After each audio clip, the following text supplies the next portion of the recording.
We have been telling Tinubu to use his executive power to release Nnamdi Kanu, but it seems he's been adamant to the fact that Nnamdi Kanu is innocent and Nnamdi Kanu has no case to answer.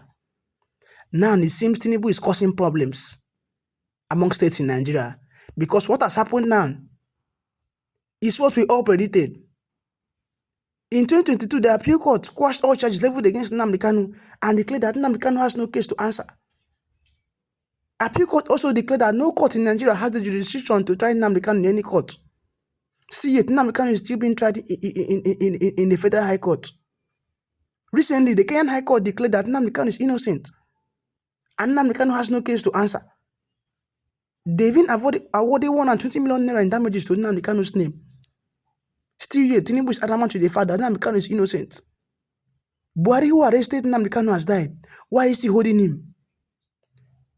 Instead of Tinubu to use his executive power and order the release of Nnamdi Kanu, he's liaising with the motor show to ensure that Nnamdi Kanu remains in detention up until the 2027 presidential election. And the Igbos have come out now and said, no, enough is enough. The Southern states have come out now and said, no, enough is enough. Release our leader. Release our leader. Without wasting much of your time, there's a video I want you to watch. After watching this particular video, I'm going to be bringing you the full details of what the 17 Southern states have said and demanded against Bola Tinubu and told him. I want to thank you all for bringing this very, very important debate on the floor of the National Assembly. But I take a different perspective to what has happened here. You have to go back in history to understand why there was a civil war in the first place, and 50 years later, why the same people are agitating for independence. In '66, we had the first coup, where it was alleged that the Igbos wiped out northern leaders in the military. Second coup, Gawan took over, and there was a lot of bloodshed, killing the Igbos. Igbos were killed in the north. They moved back to eastern Nigeria. Ojukwu became head of state, declared a nation called Biafra. The war started. We fought for 3 years. The war was over, and southeastern Nigeria and eastern Nigeria, as it was called, was integrated into Nigeria. That is the background. Now, when the war was over, I asked the Vice President of Nigeria a fundamental question. There are two questions asked. One, why did you erase the bite of Biafra from the map of Nigeria? And he said that at the Supreme Military Council meeting, they felt Biafra would rise again. And so the federal government at the time did everything possible not to talk about the war in Nigeria. So from 1970 to the present, a generation of Nigerians who were born did not know we had a civil war. And I know a lot of young people who do not know Nigeria fought the war. This policy of being an ostrich and not addressing issues is counterproductive. If you lived in America, you know you had the Vietnam War, which happened at the same time as the Nigerian Civil War. You had the Korean War, you had the First World War, you had the Second World War. You have all kinds of wars. And they talk about it all the time. If you watch the Discovery Channel, you can see all the wars in the world. And the reason they televise these wars is so that you can learn from the mistakes of others, so that you do not become a fool and make the same mistakes and fight again. And so here we are 50 years later, talking about something that could have been avoided if the federal government at the time understood the value of history. So one, we erased the Civil War from our consciousness. So a generation of people do not know we fought the war or why we fought the war.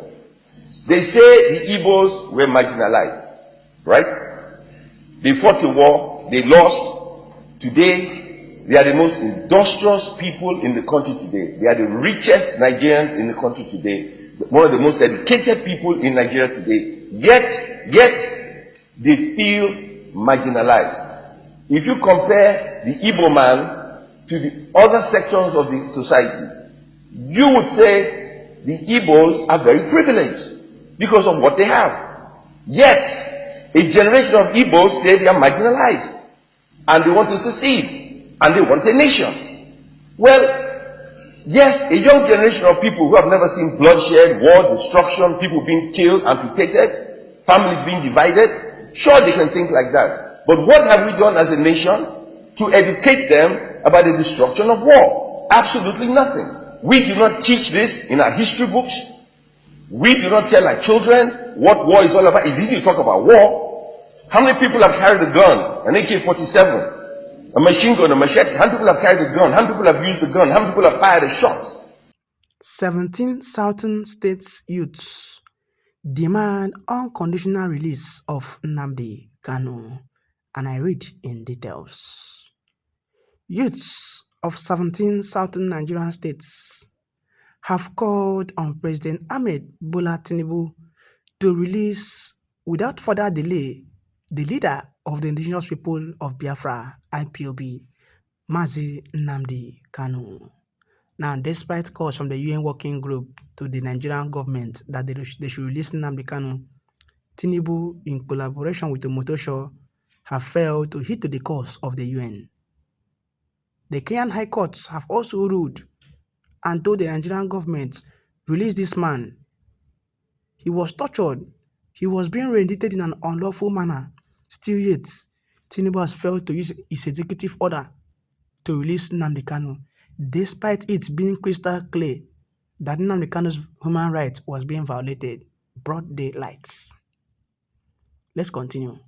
The youths, under the aegis of the Supreme Council of Southern Nigerian Youths Leaders, also call on the President Tinubu-led federal governments to establish a special national ethnic communities peace and development commission to address grievances arising from different ethnic nationalities of the country. They also urged the federal governments to seriously tackle the escalating issues of insecurity within southern Nigeria headlong, saying that the region has had enough of insecurity and will no longer tolerate it.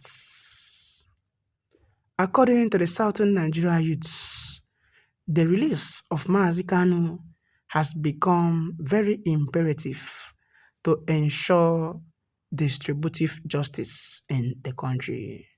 Well, you can now see that the Igbos are now ready to arise and rescue Nnamdi Kanu, because Nnamdi Kanu being in detention, it violates the international law. Even the UN working group have declared twice that Nnamdi Kanu is innocent, that he should be released. Still yet, Omotosho, who is the judge, have refused to listen to this call, despite him being familiar with judgmental rules. Well, it's quite unfortunate that Tinubu has failed to use his executive order up until now to release Nnamdi Kanu, because Nnamdi Kanu has no case to answer according to the appeal court in 2022. The appeal court said that no court has a jurisdiction to try him. Still yet, why is Nnamdi Kanu still being tried? Nigeria violated the international law. Tinubu has violated the international law. Omotosho has also violated the international law by holding Nnamdi Kanu and keeping him up until this very moment. This is 4 years of Nnamdi Kanu in detention. Still yet, his trial is still being stalked. Omotosho adjourned the trial by 3 months. Imagine. Well, at this point in time, I'm going to allow you guys to tell me what you feel about this in the comment section below. Do well to express your thoughts and express what you feel should be done at this very point. Like this video, share this video, and hit the subscribe button below for more trending updates.